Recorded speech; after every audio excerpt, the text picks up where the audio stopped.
I stood in the living room, watching James walk out with his fancy suitcase. His young girlfriend, Sophia, followed closely behind him.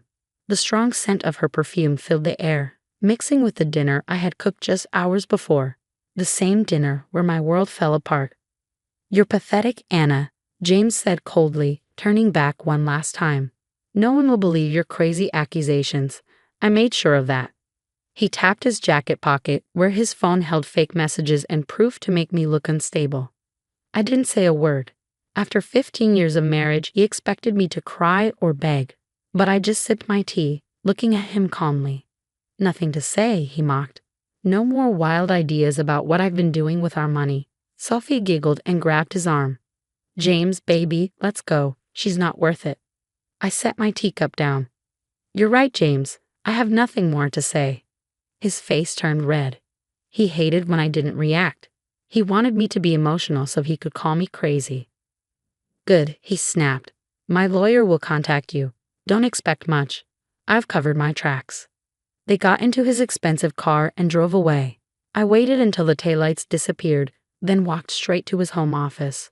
The room smelled like his cologne.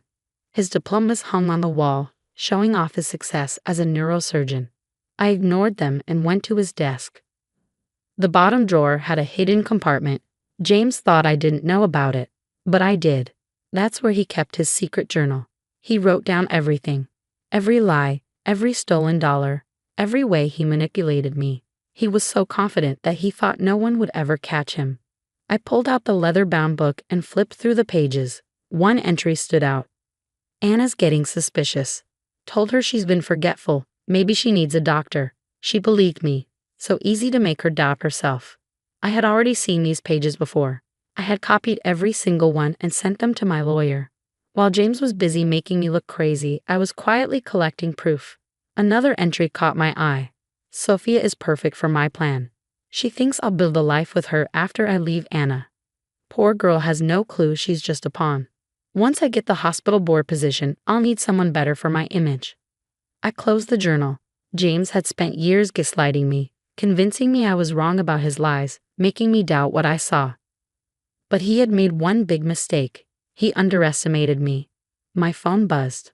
A message from my lawyer, Margaret. "Everything is ready. He accessed the accounts just like we predicted. Are you ready to proceed?" I looked around the office one last time. Soon, James would try to take money from our joint accounts, only to find them frozen. By morning, the hospital board would see proof of how he stole funds, and Sophia, she would realize James had been lying to her too. "Yes," I texted back. "It's time."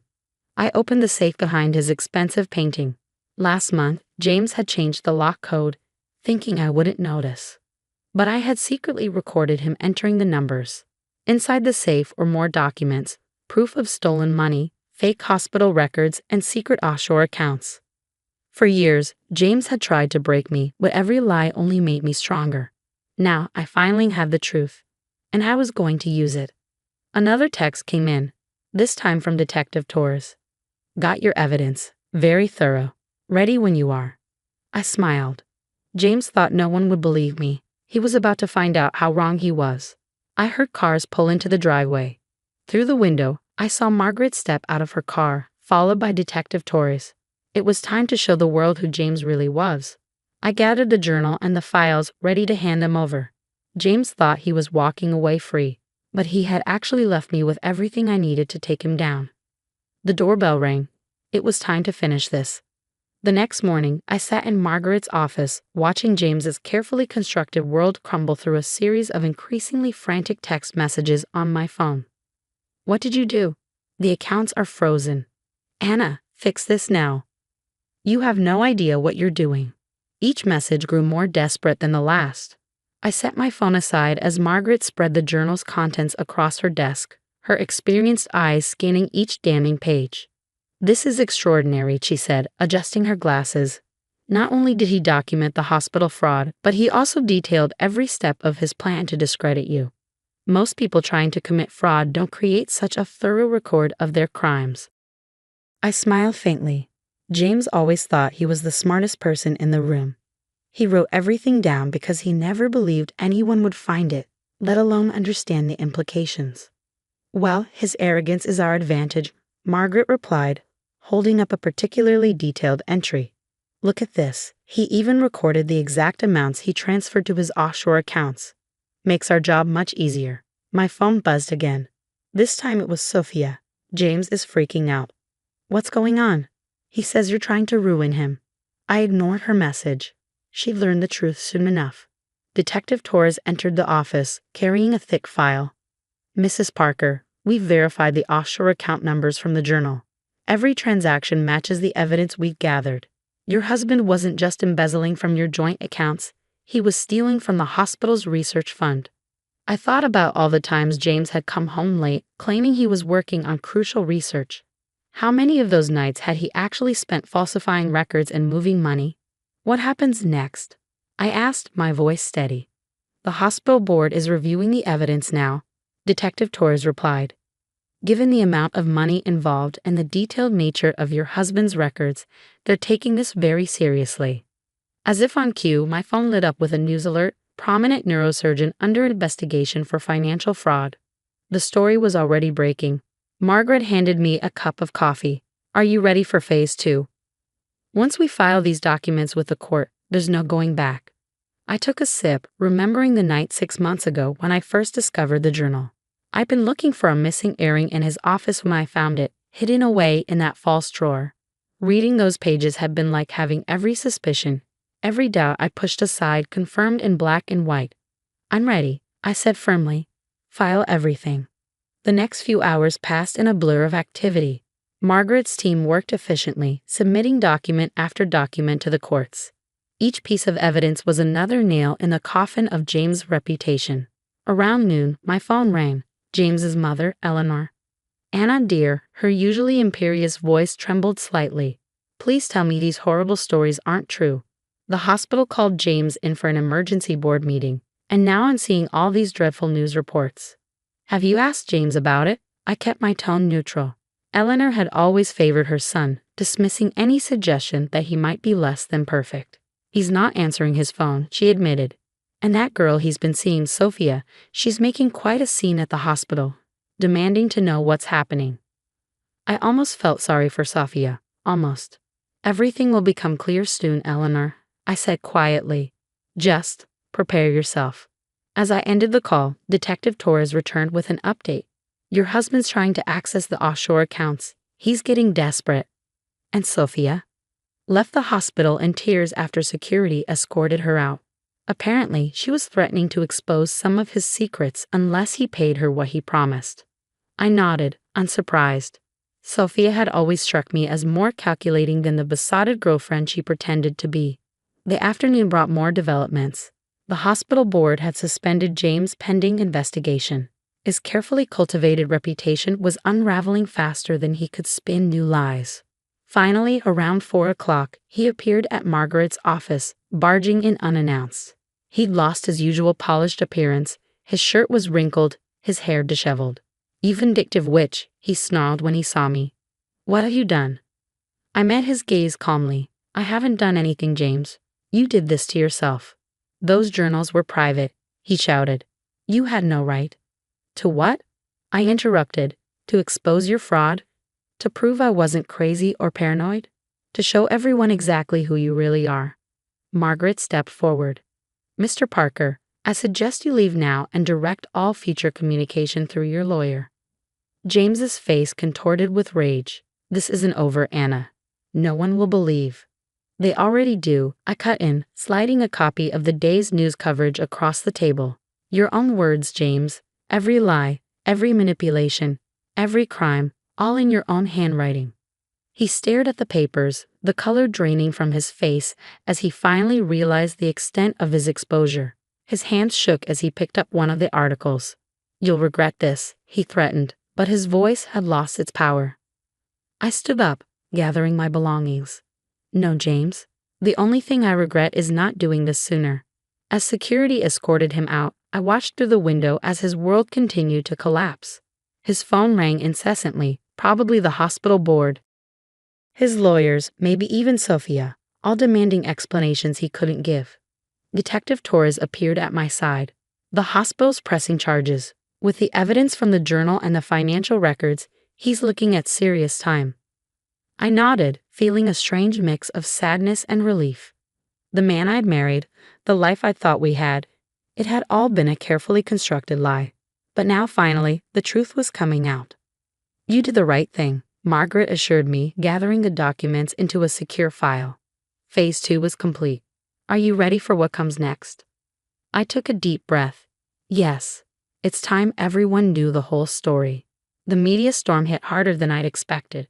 By the next morning, James's fall from grace was the leading story in every local paper. Respected surgeon's double life exposed screamed one headline. Hospital fraud scheme uncovered through personal journal declared another. I sat in my kitchen, watching the morning news coverage while Detective Torres updated me on the latest developments. We've frozen all the accounts we could trace, he said, reviewing his notes. But there's still money missing. Around $2 million that we can't locate. I sipped my coffee, remembering a particular journal entry from 3 years ago. Check his mother's beach house in Florida. The entry from March 2021 mentioned a safe behind the master bedroom's wood paneling. Detective Torres raised an eyebrow, impressed. You really did read everything carefully, didn't you? When you spend years being told you're paranoid, you learn to pay attention to details. My phone buzzed with a text from Sophia. We need to talk. There are things you should know. Before I could respond, another message appeared, this time from James. Meet me. 1 hour. The cafe where we first met. Or I release the videos. I showed the messages to Detective Torres, who immediately started typing on his phone. We'll have plainclothes officers in place. But are you sure you want to do this? I nodded. He's bluffing about the videos. There's an entry in the journal about them. They're fake, staged with Sophia to make me look unstable. He was saving them as insurance. We'll still need to proceed carefully, he warned. An hour later, I walked into the Morning Roast Cafe. James sat at our old table, looking disheveled but still maintaining an air of arrogance. Sophia sat nervously beside him, avoiding my eyes. Anna, he attempted his old, charming smile. Let's be reasonable about this. I sat down across from them, acutely aware of the plainclothes officers scattered throughout the cafe. I'm listening. This can all go away, he leaned forward, lowering his voice. I have videos that show you having mental breakdowns, being violent. If these get out, no one will believe anything you say. Your credibility will be destroyed. Sophia shifted uncomfortably in her seat. You mean the videos you staged? I asked calmly. The ones you detailed in your journal? Including the dates they were filmed, who helped you create them, and how much you paid everyone to participate? James's smile faltered. Sophia's head snapped up. You wrote about those, she asked him, her voice sharp. He wrote about everything, I replied, pulling out copies of specific journal entries, including his plans to discard you once you'd served your purpose. Sophia grabbed the papers, her hands trembling as she read. Her face paled. You said I was special, she whispered to James. You said once the divorce was final. He also wrote about the other women. I added quietly. You weren't the first, and you wouldn't have been the last. James slammed his hand on the table. Enough. Those journals were private. You had no right. Actually, Detective Torres appeared beside our table. Those journals are now evidence in a criminal investigation, along with the videos you just attempted to use for blackmail. I watched as the last traces of color drained from James's face. Sophia stood up abruptly, grabbing her designer bag. I don't want any part of this, she announced. And James, check your phone. I just sent some interesting screenshots to the detective here. Turns out I can keep records too. She stormed out, leaving James staring after her in shock. It's over, I said softly.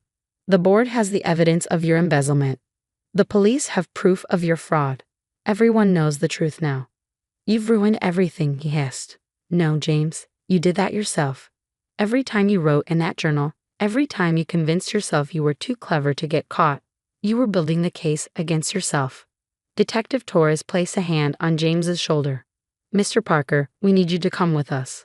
We have some questions about the money hidden in your mother's beach house. As they led James away, I remained at the table, looking around the cafe where our story had begun 15 years ago.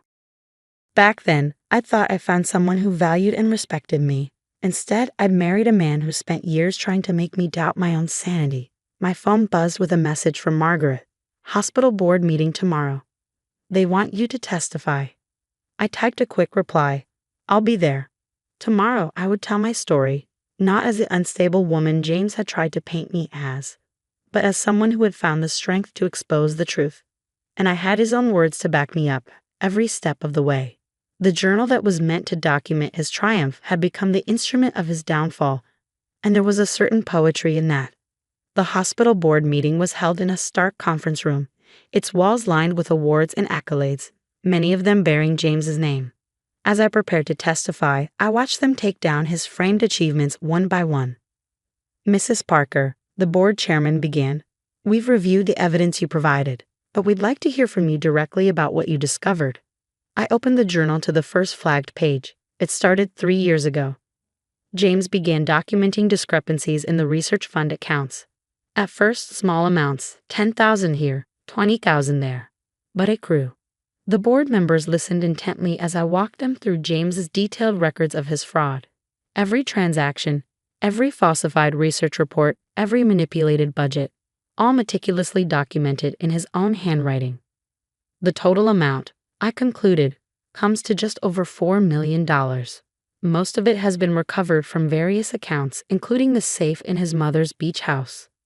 The chairman removed his glasses, rubbing his temples. And the personal elements, the attempts to discredit you? I shared the entries where James had plotted to make me appear unstable, his strategies for gaslighting me, his plans for using Sophia to create evidence of my supposed mental instability. When I finished, the room was silent. Finally, the chairman spoke. "Mrs. Parker, we owe you an apology. Many of us witnessed James' attempts to question your stability, and we did nothing." "You weren't the only ones," I replied quietly. He was very convincing. After the meeting, I found Sophia waiting outside. She looked different, younger somehow, without her usual perfect makeup and designer clothes. "I'm sorry," she said simply. "I didn't know about any of it. I thought," she trailed off. "You thought you were special. I finished for her. That's what he wanted you to believe." She nodded, tears in her eyes. "I've told the police everything. About the staged videos, the promises he made, how he coached me to act around you." "Thank you," I said. "That will help their case." As I walked to my car, Margaret called with an update. James took a plea deal. 8 years, plus full restitution. His medical license is being revoked. I felt a weight lift from my shoulders. And the divorce? Given the evidence of fraud and his criminal conviction, you'll get everything you're entitled to. He won't be able to touch your assets or contest the settlement. That evening, I returned to our house, my house now, and began packing up James's remaining belongings. In his office, I found more journals, older ones dating back to the beginning of our marriage. Reading them was like watching someone slowly transform into a monster page by page. The early entries showed ambition tinged with arrogance. Over time, that arrogance grew into something darker, more calculating. My phone buzzed with a text from Eleanor, James's mother. "I found more documents in the beach house safe. I'm giving everything to Detective Torres.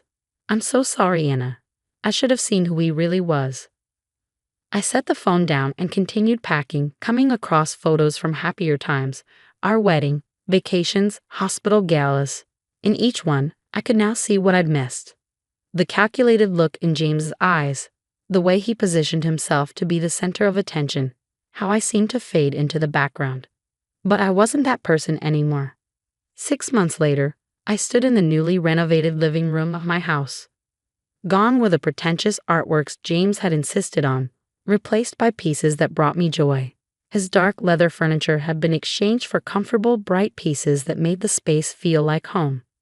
Detective Torres had become a friend, stopping by occasionally to update me on the case's final details. "The last of the money has been recovered," he told me during one visit. "The hospital's research fund has been fully restored." "And James?" I asked.